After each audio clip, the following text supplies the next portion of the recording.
Editing is a massively important part of the photography process, but most photographers kind of just wing it. They open up an image, slap on a preset, move a few sliders around, and call it a day. And sometimes this works and you end up with a great edit, but a lot of the time you end up with something that just feels a little bit off and you're not really sure how to fix it. I edited like this for years and cycled through so many different styles along the way, some good and some not so good. But all of this trial and error has led me to achieve what I like to call editing fluency. Editing fluency is being able to open up an image, know the exact direction that you want to take that edit, and then executing on that edit with confidence instead of just guessing your way through it. So today in this video, I'm going to show you exactly how to approach your editing in a way that is much more effective than guessing your way through these edits, and ultimately help you become editing fluent as well. And before we jump into it, I'm giving away a free Lightroom preset pack. I'll put a link down in the description. You guys can check that out. And also, if you're serious about improving your editing skills, I would highly recommend checking out my Adobe Lightroom Masterclass. It has over 5 hours of super detailed editing content, breaking down not only how to use every single slider in Lightroom,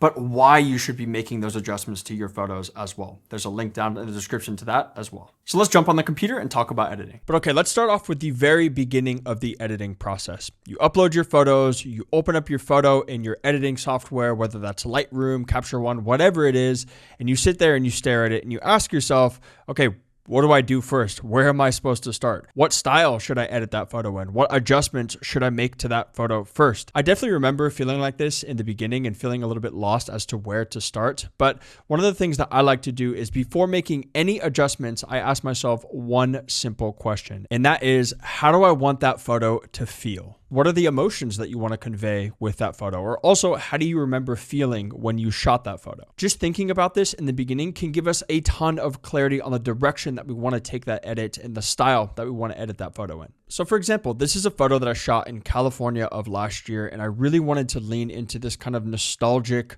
classic California vibe. I'm inspired by a lot of film photographers in California. So whenever I go to California, I'm just really drawn to that kind of nostalgic, grainy, washed out film look. And that's the direction I took with this particular edit. It's got lower contrast, it's got deep blacks, it's got soft whites, soft highlights, and also adding a little bit of warmth into the sky to kind of give it that nostalgic feeling. And the same goes for this shot here. This was also shot in California. Cool scene, but I really wanted to enhance those colors and give it this kind of old school nostalgic vibe, really bringing out those blues, adding a little bit of warmth, and also making those greens a little bit blue as well and less yellow, if that makes sense. But sometimes I want to pursue a completely different style based on how I felt when I shot that image. And this is an image that I also shot in California. But when I see this, I don't think nostalgic film vibe. I think something epic. I think something grand.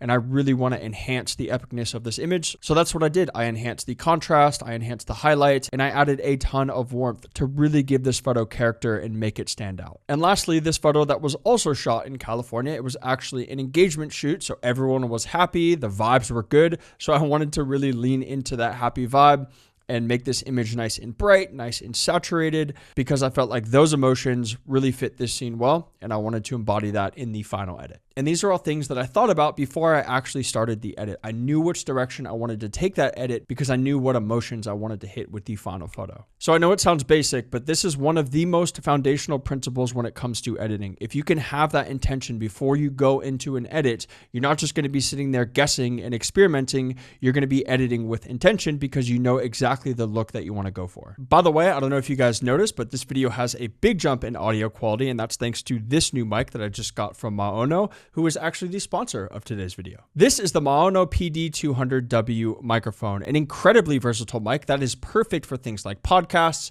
YouTube, or voiceovers. You can use it over USB like I'm using it now and plug it directly into your phone or your computer, or for a more professional setup, you can plug it directly into an interface using XLR. But you can even run it wirelessly as well. If you use the little dongle that's included in the box, you can record for up to 60 hours out in the field. So if you want to have just a more clean setup or you need to record something out in the field, the wireless setup is perfect for that. And the audio quality is genuinely some of the best that I've heard from a mic of this price range. Now, usually I use this mic for my YouTube videos. This is the Rode VideoMic NTG. And while it sounds okay, the audio quality that I get from the Maono is much fuller and richer thanks to its cardioid pattern and its large dynamic capsule. It just makes my voice sound so soothing and so relaxing, and you might be feeling really, really sleepy and tired, but wake up. It is not time to sleep. Do not fall asleep on me. But in all seriousness, I do notice a big jump in audio quality with the Maono, especially because it has 3 built-in noise cancellation modes that do a fantastic job of canceling out any unwanted noise. Maono makes it super easy to fine-tune the settings as well with their desktop and mobile apps, with 4 preset adjustments for EQ and 10 for reverb, so you can dial in the perfect audio for your project. You can also adjust the RGB lights in the app as well, which is pretty cool. And if you had a second mic, you can actually link it up to the same receiver and record on separate tracks, making it perfect for things like podcasts. So if you're on the hunt for a new mic for podcasting, YouTube, voiceovers, singing, whatever it is, definitely check out the Maono PD200W microphone by clicking the first link in the description. Thank you so much, Maono, for sponsoring this video and supporting the channel. Now let's get back to the video. Okay, but once you've set your intention, well, now it's time to actually start editing and doing the work. But once again, where are you supposed to start? And one of the things that I like to do is break my image down into a few different categories and then edit through those categories step by step. Now, not only is this going to give you a ton more structure in your editing process, but it's also going to help you understand the digital anatomy of a photo, which allows you to break a photo down into pieces instead of just looking at it as a whole. And this also makes sure that you're hitting on all the most important adjustments for that edit. Now, those categories are prepping the image, editing light, editing color, editing detail and effects, and then fine-tuning the edit. This is the same exact structure that I teach in my Lightroom masterclass, and I'm not going to go super in depth into all the different tools and what they do, but I do want to show you how this works on a real image. So this is a photo that I shot off the coast of France, and as you can see, the surf was absolutely pumping that day. I was super far away shooting this at 500 millimeters, and when I look at this image, the only thing I think is epic. This is epic. This dude is wiping out. He's in the air. It looks super cool, but he's way too far away. The composition is super wonky, and we definitely need to make some changes to this photo. And I'm going to start off at the very beginning with step number 1, which is prepping our image. Now, when I say prepping our image, all I'm really talking about is cropping and removing any distracting elements. So we're going to start off with a crop here. I'm going to click up here, crop it to a 4:5, and then I'm just going to zoom in here and make sure that our dude is front and center. Boom, something like that. Looks pretty good, maybe a bit wider. Boom. Any distracting elements?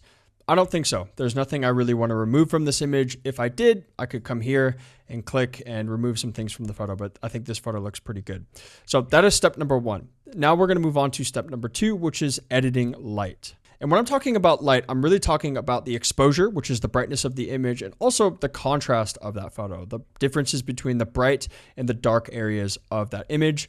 And then we also have the tone curve here that affects light as well. So most of your light adjustments are going to be coming in the basic adjustments and in the tone curve panel here. But before I make any adjustments to light, once again, I like to reflect on what are my intentions with this image. My intentions with this image are to make it really bold and epic. I want it to stand out. I want it to be dramatic. So I'm going to go for a higher contrast look. And I'm going to do that by coming down here to blacks and really bringing those blacks down. And then I'm going to come to the whites here and increase the whites a little bit. That's just going to really enhance the contrast in our image. Then I'm going to come down here to highlights, bring those down a little bit just to make sure we're getting a lot of dynamic range. And I'm going to bring the shadows down a little bit as well.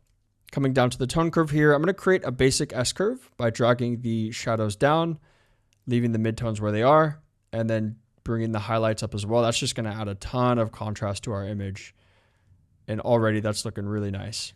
But that is light out of the way. So now let's move on to step number 3, which is color. And there's a few different ways to edit color in Lightroom. We can adjust the temperature up here by making it warmer or cooler.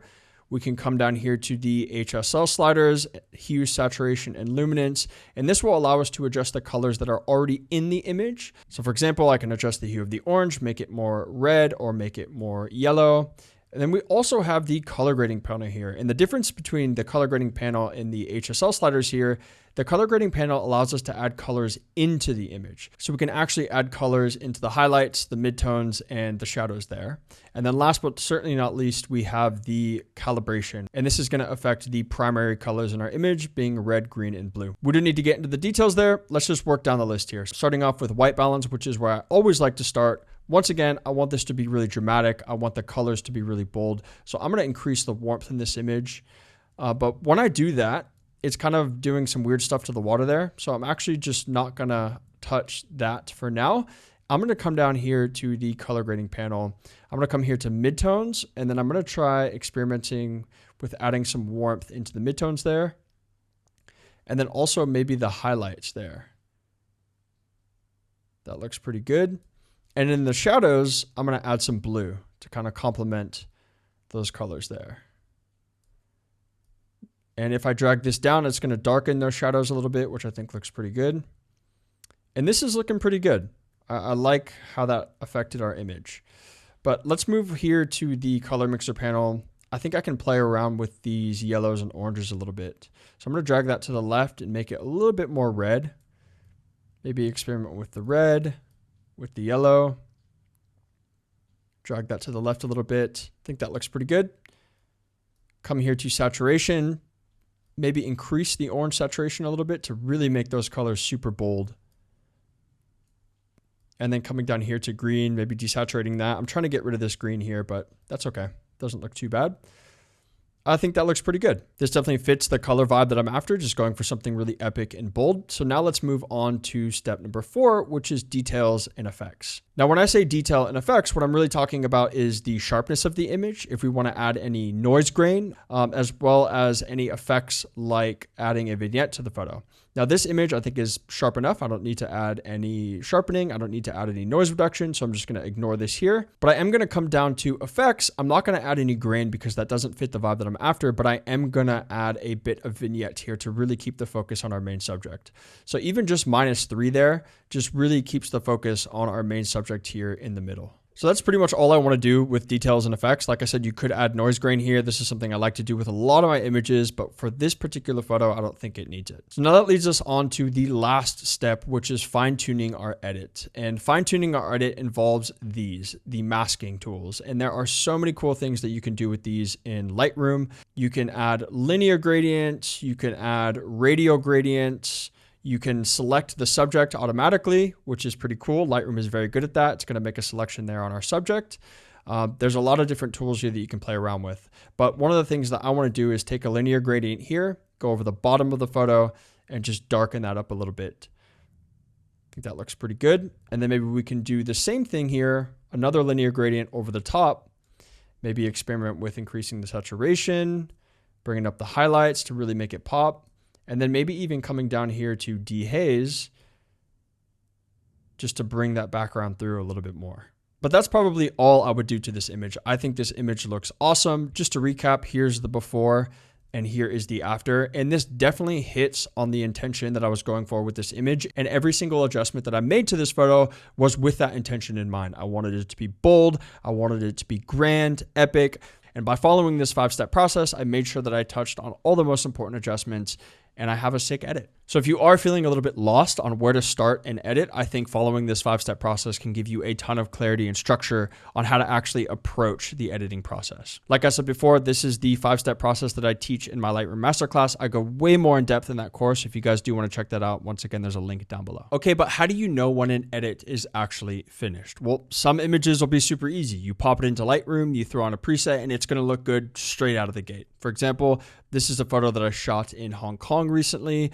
Love this image. It's super cool. And basically all I have to do is come down here and apply my grainy Japan preset and boom, it's pretty much done. There's really not much else I need to do to this image. I did remove some things. I did crop the image, but beyond that, this image looks good. But not all images are going to be like that. And some photos, you're going to sit there for 30 minutes or an hour fiddling around with all these different settings, and you're just not sure if it's ready to go or not. Well, there's a few things that I like to do to make sure that that edit is ready to go. And the first one is just to step away from that image if you've been working on it for a while. One of the things that happens after we've been staring at an image for so long is our eyes get used to the changes and we might miss something that might look a little bit awkward. This is especially true when we're working with color.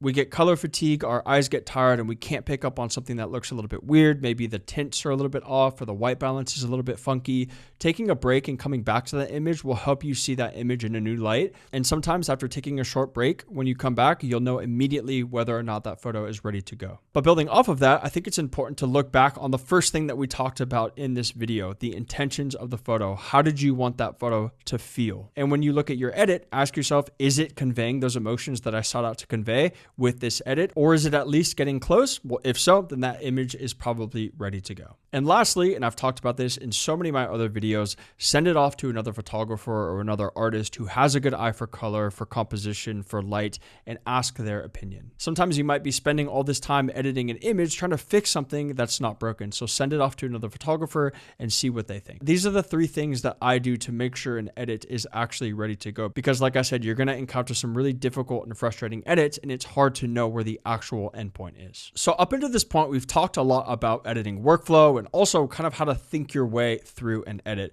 But now I want to turn the page a little bit and cover some broader editing tips that massively helped me understand the editing process better in the beginning. And the first one is to approach each photo independently. I know one of the things that so many of us photographers strive for is to develop a signature style that is unique to you and stands out. And while a lot of this does come down to the shooting process and how you actually shoot a photo, a huge part of this is the editing phase as well. And one of the biggest mistakes that I see so many photographers making, and I made this early on at the beginning as well, is trying to force an edit, a stylized edit on a photo that it just doesn't match with. So for example, say you were shooting in Europe and you nailed the European edit. You've got the warm highlights, everything looks really vibey, everything looks really good. But then you go on a trip to Bali and all of a sudden you're dealing with these really intense greens that you didn't have in Europe. Well, if you try to take that same exact edit and apply it to the Bali photo, it's probably not going to look very good. I think it's really important to approach each photo independently and not try to force a style on it, because that's how edits can really fall apart. Well, you might be thinking, okay, Sean, how am I supposed to have a signature style then? Well, you don't need to copy all of the stylistic elements from one edit to another in order to have a signature style. If you just have a few that line up across your entire body of work,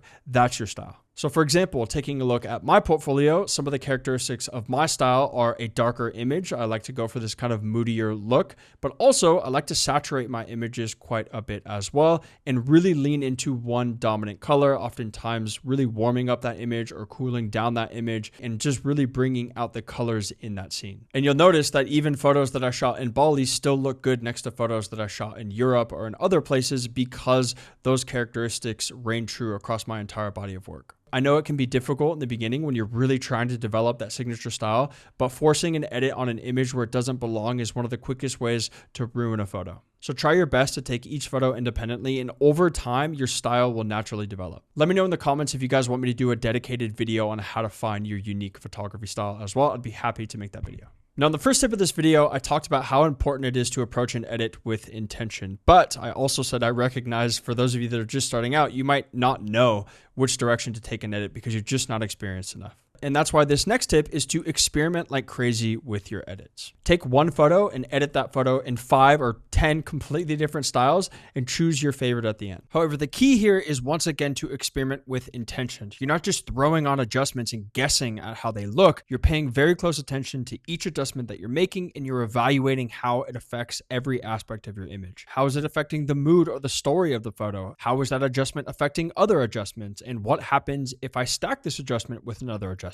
I think experimenting with edits and playing around with all the different sliders is the single best way to learn how to actually edit photos. Yes, YouTube videos like this can be incredibly helpful in giving you structure and teaching you about how some of the tools work, but gaining that deeper understanding of how to edit an image and really mastering a software is going to come through experimentation and just playing around with the software. I think it's important to remember that there's no correct way to edit an image. There's so many different ways that you can use these softwares to edit an image, and there's no right or wrong way to do that. The only thing that really matters is the end result, and you might find that you vibe with one adjustment over another adjustment. So just play around and experiment and get to know these softwares through and through. I spent hours and hours and hours editing horrible looking photos when I just started out with photography, but all that trial and error taught me so much about the software and led me to editing fluency today. But this is the gist on how I approach editing my photos. And as you can see, it's not just, hey, slide these sliders and make these adjustments. It's a lot deeper than that. And I think it's really important to reflect on these things if you do want to become a better editor in time. But I really hope this video was helpful for you guys. And if you do want to dive into some more practical editing lessons, I have a ton of those here on the channel. I would highly recommend checking out my color theory video. I go super in depth into color and how to edit color in Lightroom. And I have a ton of other practical editing videos here on the channel as well. But thank you guys so much for making it to the end of this video. I really hope you enjoyed it. And also thank you so much, Maono, for sponsoring this video. I will chat with you guys very soon in the next one.